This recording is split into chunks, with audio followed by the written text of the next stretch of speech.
Welcome to another segment of In Another Opinion, a public information program where our discussions are focused on the communities of color in the state of Rhode Island.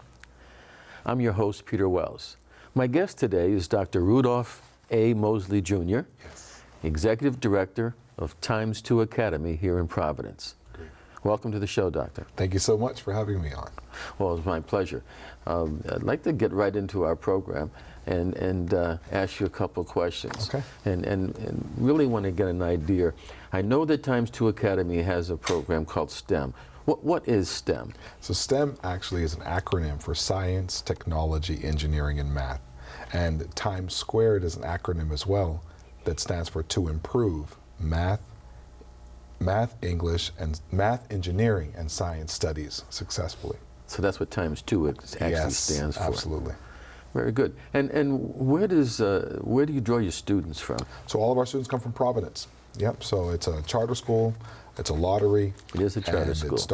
The school started actually, the program, Times Squared, started 30 years ago as an after-school program. And then the founders decided that that after-school initiative was not enough for the kind of impact that they had envisioned. And so they decided to start a school. It started off as a 7 through 12 school, and then it grew the K through 5 division. So Times Squared Academy is one of 2 K through 12 STEM-focused schools in the country. Where's the other one? In Texas. In Texas. Yes. Interesting, of all places. Yeah, very interesting. Wow. So let me ask you a question. What's the population, the student body of the program? Yeah. So the population is we're about 72% Hispanic. We are about 19% African American, and then the rest is our other populations. But the school primarily focuses or draws its population from Providence, so we're a pretty close reflection of the city of Providence. Yeah, with a heavy Latino, that's interesting. Yes. Yeah. Now, do youngsters have to test to get into the program? Not at all. Actually, over the past 4 or 5 years, for our lottery, we've had, I think it was in 2014, we had about 1,200 applicants. 2015, 1,500 applicants. We're now up to 1,800 applicants, and we only have about 100 seats available. Wow. So in terms of the public perception and the public desire and the public demand, it has increased over the years because the program is a successful program. Now, why was Times2 Academy chosen for this program? I wouldn't say it was chosen for this program, but it was in the mind of the founders, because the founders decided that there weren't many folks from underrepresented populations in the area of STEM. And so the after-school program started with that initiative, and the school just continued with that purpose and that mission. So initially, the STEM activities was just an after-school activity. Rocketry, robotics, a robotics team, and it was very small. And actually, there was a team in Providence, and there was also a team in Newport, and working in close collaboration with the University of Rhode Island. Okay. And so that was, like I said, about 30 years ago. Yes. And then the school was birthed out of that. Wow. See, I had no clue. I knew that it was a charter school, Yeah. but I wasn't sure what the focus was. Oh, okay. But now I do know. It's STEM. It's STEM. And the school is broken down to 2 different groups. Yeah, 2 different divisions. So we have the middle high school, and we have the elementary division. And last year we had a graduating class of about 34. Our school is about 735 students total. And of the 34 students, we got $3.4 million in scholarships. Wow. Last year. Yes. We have 100% graduation rate, 100% college acceptance. And our persistence rate, that means the rate of students that return to college for their second year, is the highest in the city of Providence, higher than Classical High School. Wow. Yeah. Congratulations. Yeah. So our students are doing very well. It's a testament to the faculty and staff. I mean, they work very hard and are committed to the students, and the families as well, their commitment level. I was going to say, are the parents involved in the program? Oh, absolutely. I mean, we don't have a lot of kids that leave. They start in kindergarten and they stay with us. We had our first cohort graduate in 2015 that was there from kindergarten right the way through. And so what we found is that families, and we take parents their suggestions and their opinions very, very seriously. We have an active PTO and a great PTO president who brings those concerns to the forefront. And if we need to adjust or make any adjustments or recommendations or changes, we do that. We also have a parent liaison, 2 parent liaisons, one for the elementary division, one for the high school division, so parents have a go-to person for any of their needs to be addressed. So what are the components of STEM? When I say the components, how is it delivered? I mean, do you have... So in terms of STEM, so you have science, technology, engineering, and math. So at the elementary division, we have a STEM liaison, and a STEM liaison, or the STEM literacy position. Students do coding, students do, they explore robotics, they also explore engineering and problem solving activities. And we have this program called S.T.E.M Racer at the elementary division. It's a project-based learning program which is interdisciplinary with science, art, math, and the kids actually create cars and they race these cars, and they work in teams, and they identify what wheels would be best, what base would be best, how can we adjust it, how can we make it faster, how can we make it slower. Now, these cars remote, or are these youngsters in the cars themselves? No, they're remote cars, so they actually make them with Legos. So it's like a robot type of thing? Yes, and then they test them, and then we have this huge competition where the students and teams race their cars. And then we have the competitions by grade level. And then at the end, we have this huge competition probably in April where the entire school at the elementary division, all of the winners per grade level actually compete against each other. And you hold this right at the school? Yes, and it's amazing. We have a huge turnout. Is it open to the public? Yes, it is. Oh, okay. Yeah, so S.T.E.M Racer, and the beauty about it is that it's teaching kids problem solving and collaboration, and also the importance of that I could have a plan, but I may have to adjust the plan.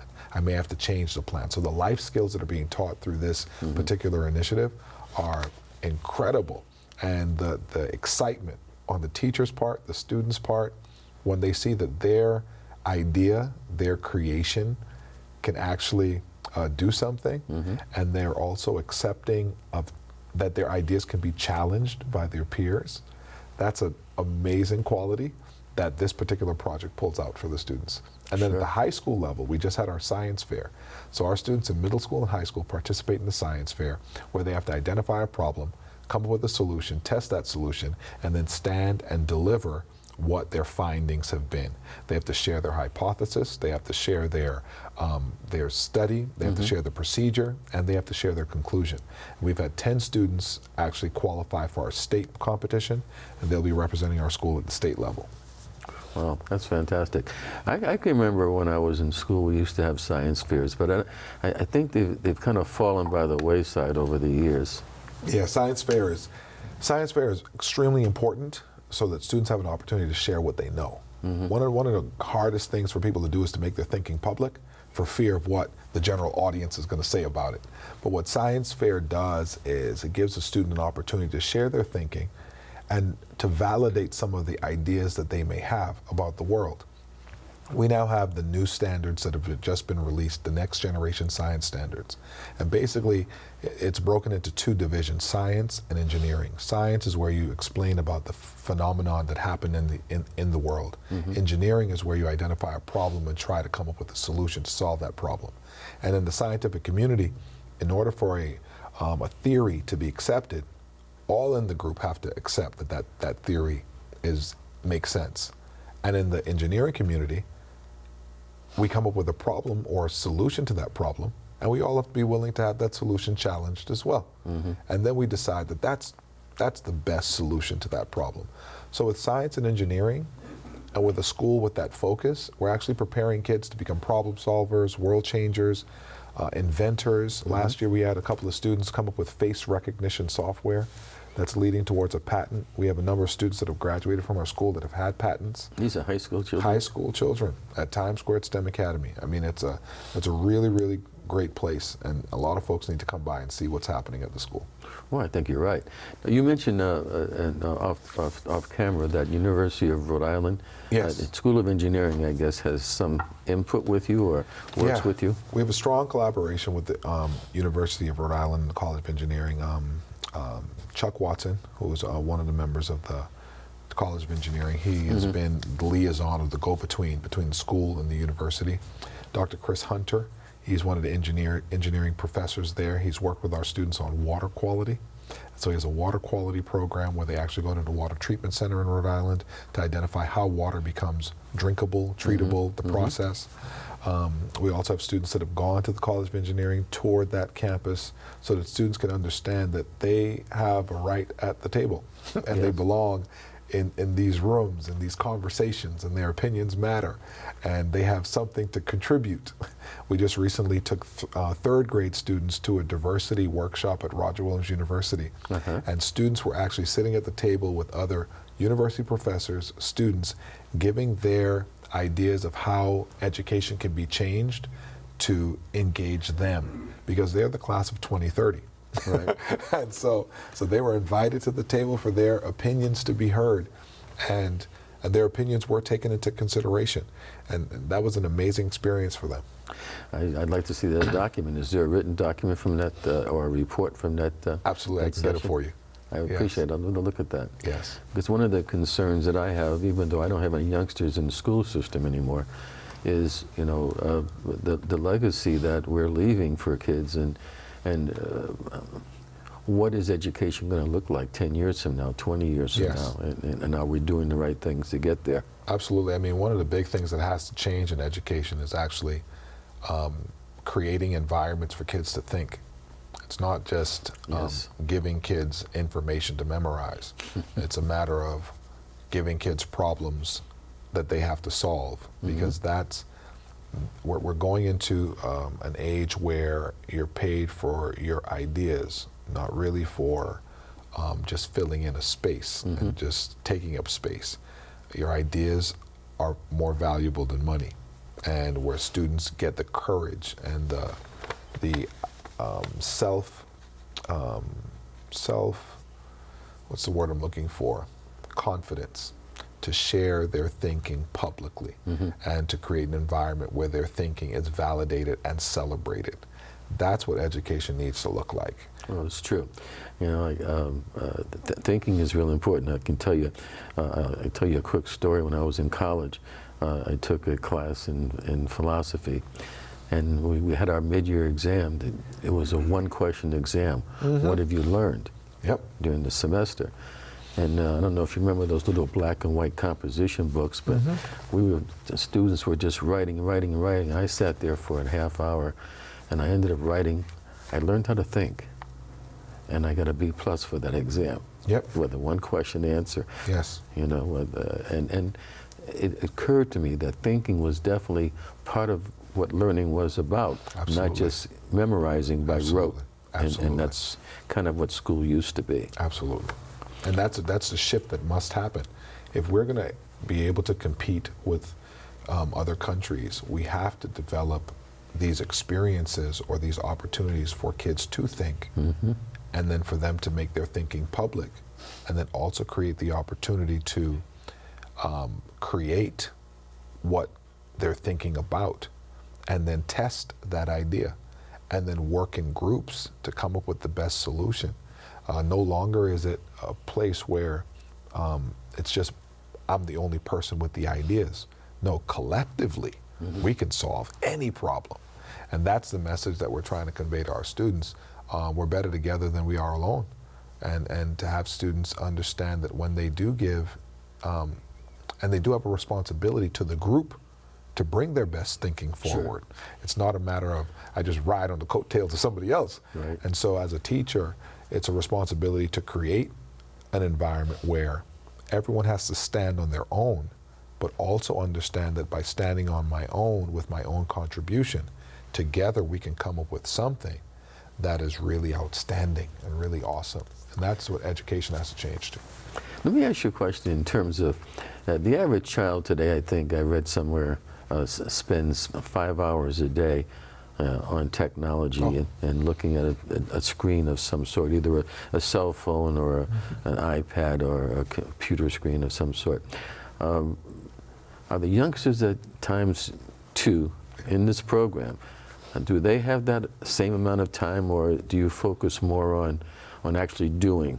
We're actually making that transition right now. We're a one-to-one school where every student in the school from kindergarten to 12th grade has a Chromebook.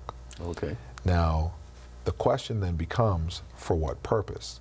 It's not for the purpose of a kid to just sit there and just regurgitate information. That becomes a tool, just like your textbook is a tool. Okay. So the question is, it's not a babysitting device, Okay. which is how some families use technology. Absolutely. But it's a matter of always being thoughtful about what is the purpose of this technology. The purpose of this technology is for me to either acquire information, but for what purpose? It's all about purpose. And our job as educators is to keep that purpose in the forefront of students so that they're not idle. Because Yes. that's the big question. How do you keep a kid from being idle? Because when the kid is idle, they can get into a lot of things that they don't need to get into. Oh, yeah. My grandmother used, her favorite expression was, an idle mind is a devil's workshop. Yes. Absolutely. Yeah. And so then instead of devising ways to control the use, it's more of helping a student understand the use to begin with. Okay, so it takes on a different level. Yes, It's it not a does. toy, it's It's a tool. It's a tool. It's Gotcha. a tool. And you'll have your times to, have your enjoyment, but it's a tool, and Okay. that's what it is. I mean, how's the program funded, Doctor? State funding, state and local. So we get X amount of dollars from the state, so much money from the local city in Providence. So it's just no like the different, other charter schools? just like no other different. charter schools. But we I also see. have a development program where we're trying to raise as much money as we can to increase and expand our enrichment programs. So we actually have a golf tournament that's coming up because our dream is to not only provide these opportunities for kids at Times Square, but to also provide these opportunities for kids that don't attend our school. Where we're located, we're right next door to Chad Brown. And we have a Cisco program at our school. So kids are graduating with their high school diploma and their Cisco cert. But we've also opened up this opportunity for our parents, and we're opening up the opportunities for even for kids from the neighborhood that may not have that opportunity at their school. Now, when you say Cisco program, what is that? So Cisco, it's a program that takes care of all of your networking and also internet securities Okay. and software. So it's the engineering. company Cisco? Yes. Okay, gotcha. And so we have the program at our school, and we have a Cisco provider. One of our staff went through the training, so he does all of the instruction. Oh, I see. And so Okay. students, the entry-level job in Rhode Island, there are about 1,600 unfilled jobs right now. The entry-level job pays about $50,000 to $60,000. And so a kid is graduating with a high school diploma and a Cisco networking cert. Wow. Some of our students Very that good. go into the program. But we have students that also go into medicine, pharmacy, some that want to go into law, some that don't even want to go into anything in STEM. They want to go into art. But I mean, what we found is that a lot of the kids that like science, they also like art because there's this close connection between the arts and science. Very good. Yeah. Yeah, math and music, I mean, you Yes, can absolutely. yeah. They're really not separate. It's all about creation. Yes. Makes sense. Creativity, yes.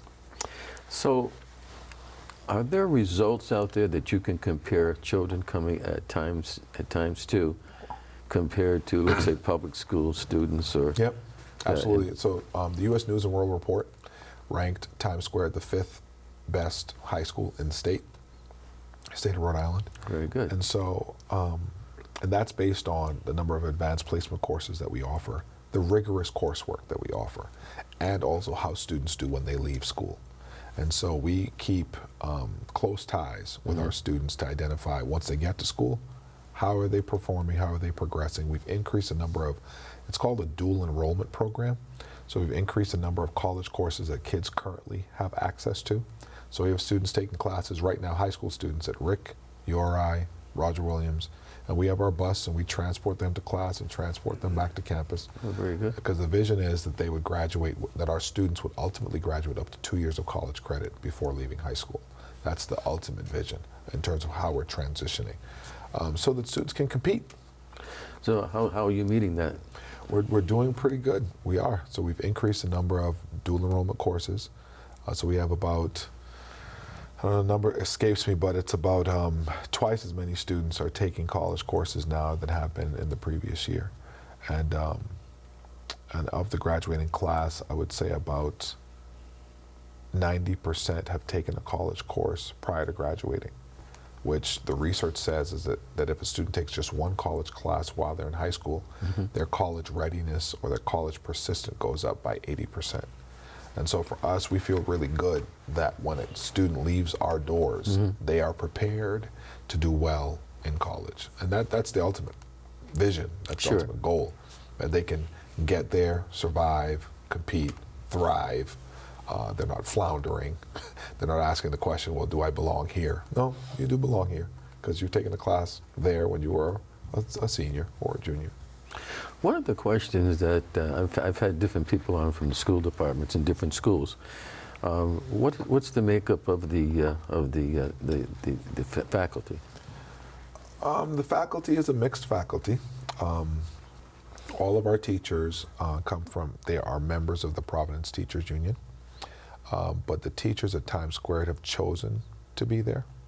And so these are people that are committed to the institution. They're committed to the students. And so we have a committed faculty at the school. Well, what about the breakdown, ethnic breakdown?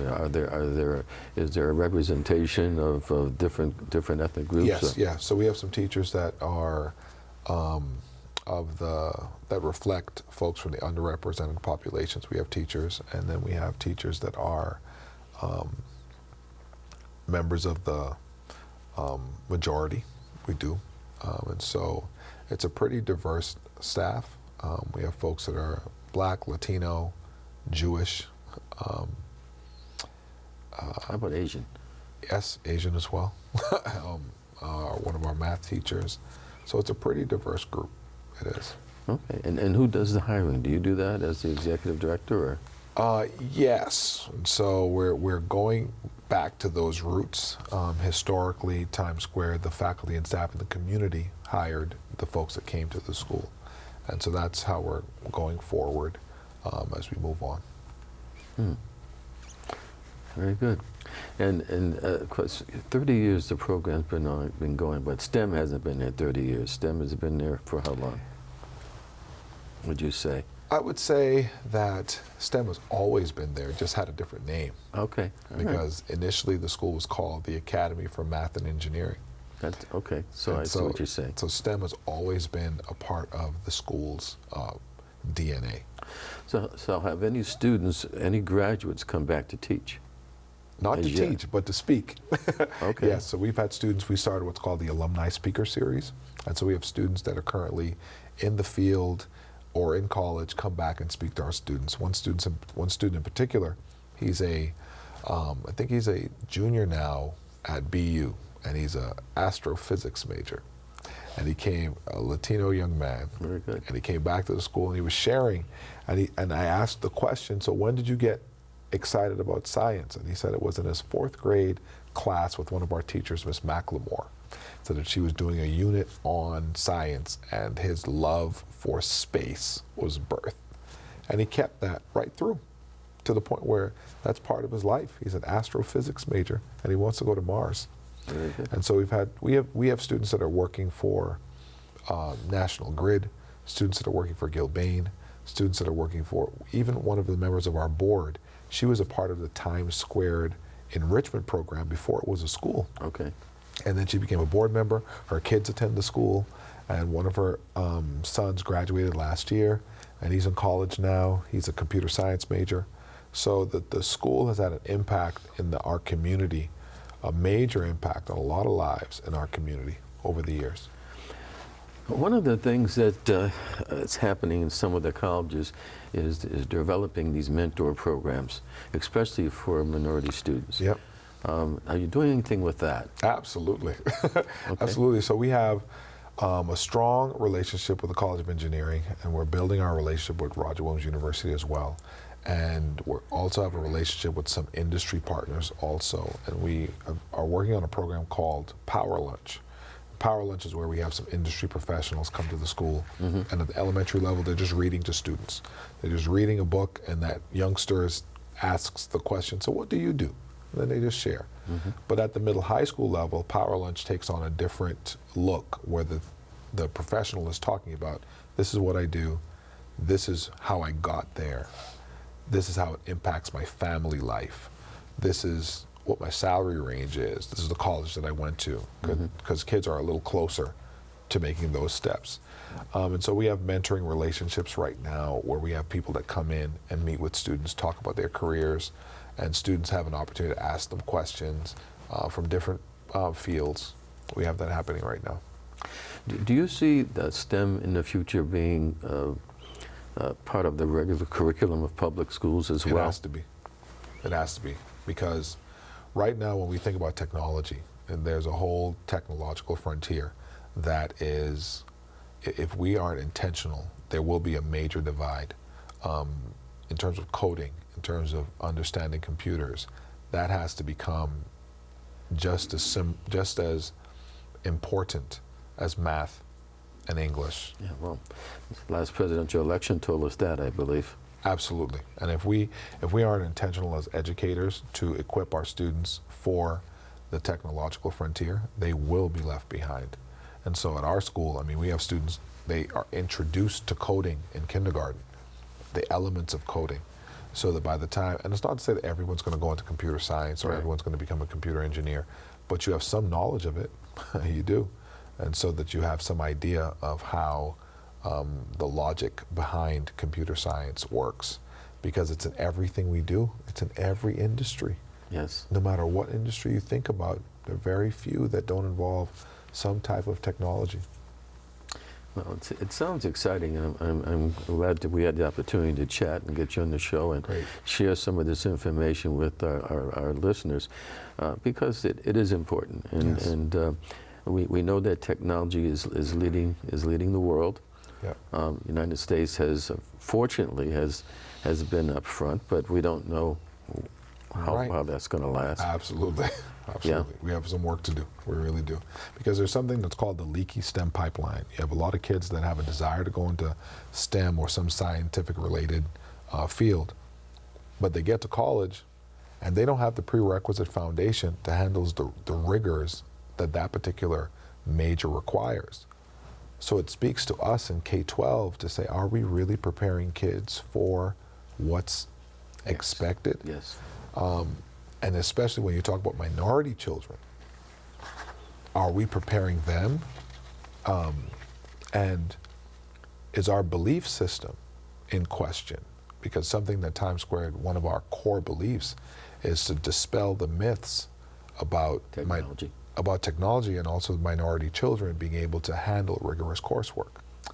Listen, Doc, we're going to have to stop there because we're running out of time. Right. Half hour goes by fast. It does. But I'd like to thank you for coming on the show. We have run out of time, but I want to thank today's guest, Dr. Rudolph Moseley Jr., and you, the viewers, for tuning in to another segment of In Another Opinion. A special thanks to Rhode Island PBS for making this program possible. I'm your host, Peter Wells. Follow us on Facebook and Twitter at inanotheropinion@gmail.com. And have a great day.